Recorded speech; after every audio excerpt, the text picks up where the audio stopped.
On this episode, we'll talk about changes in your sleep pattern. We'll also talk about how to avoid those flabby arms, and we'll talk about vitamin B12.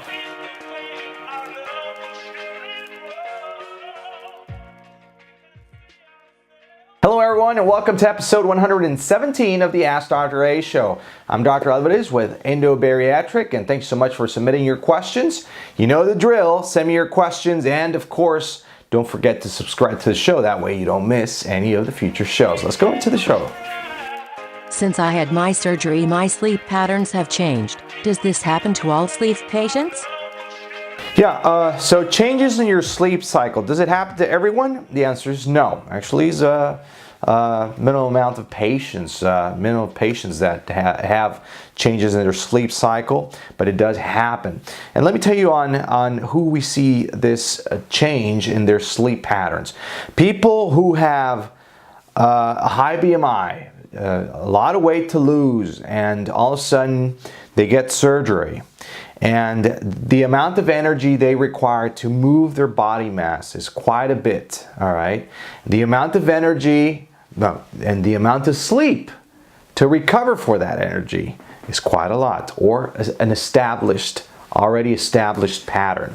So you already have an established pattern to recover, to get that energy back, to move that body mass. All of a sudden, I reduce the amount of that body mass, and then you don't need that much sleep, that much rest to actually recover for your energy. Makes sense? So that's why people may have those changes in their sleep cycle.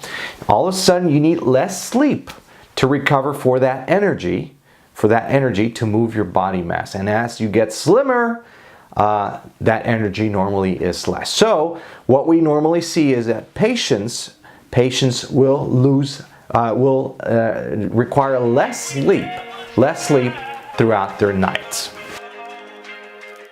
What exercises are good for flabby arms?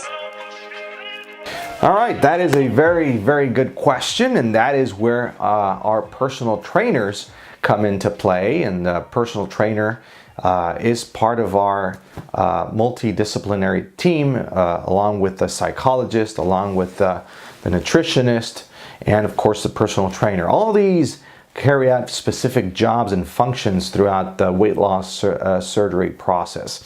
So the weight loss trainer, of course, will tell you that number one, you need to do cardio to help you lose enough fat tissue in your body, which is good. And of course, don't forget to give it some resistance, some weight training. Of course, that will help you build that muscle, tone that muscle to actually prevent that flabby looking arm. There are some cases that it will be practically impossible, because there are some, specifically women, that have or carry or gain that weight specifically in their arm.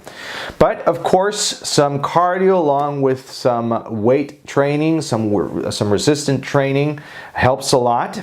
I always mention to my patients that a slight combination of both exercises would be the elliptical machine. So the elliptical exercise, the machine that you move along, that it's kind of like you're skiing, helps you a lot because it is very cardio, but it also works your upper body. Instead of like the treadmill that you're only walking, you're not moving your arms with that resistance.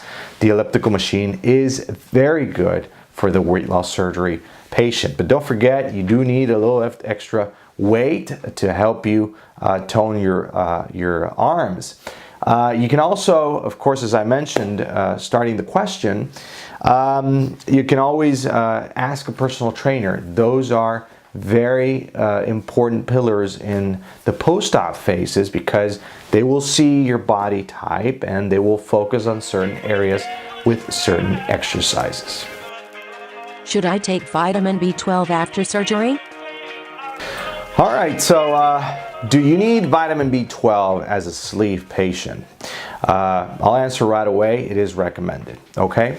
But the question may be formulated, well, vitamin B12 was initially started for gastric bypass patients because in a bypass surgery, most of the stomach is bypassed, and in a stomach, factor, the intrinsic factor, actually binds with the vitamin B12 and gets absorbed in the intestine, way down in the intestine.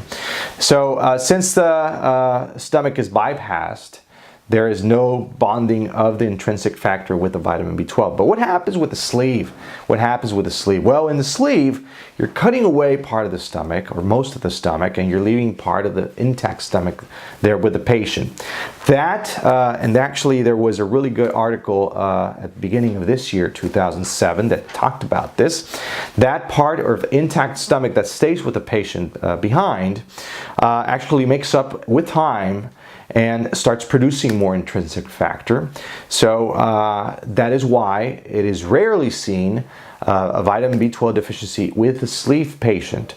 Rather, it is more commonly seen in a gastric bypass patient. Makes sense? But we still recommend vitamin B12. And we talked about the vitamin B12 before. It is available intranasal as a spray, aerosol spray, or it's also available intramuscular, or of course in the sublingual type.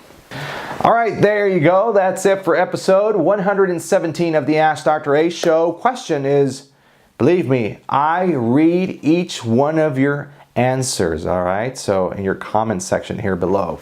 So this week I want to ask you, did you have changes in your sleep cycle, in your sleep pattern? Did you have changes, and how? Answers down below. I'm Dr. Alvarez with Endobariatric.com. We'll see you next week. Take care. Don't forget to share, like, and share. See you next week. Bye-bye.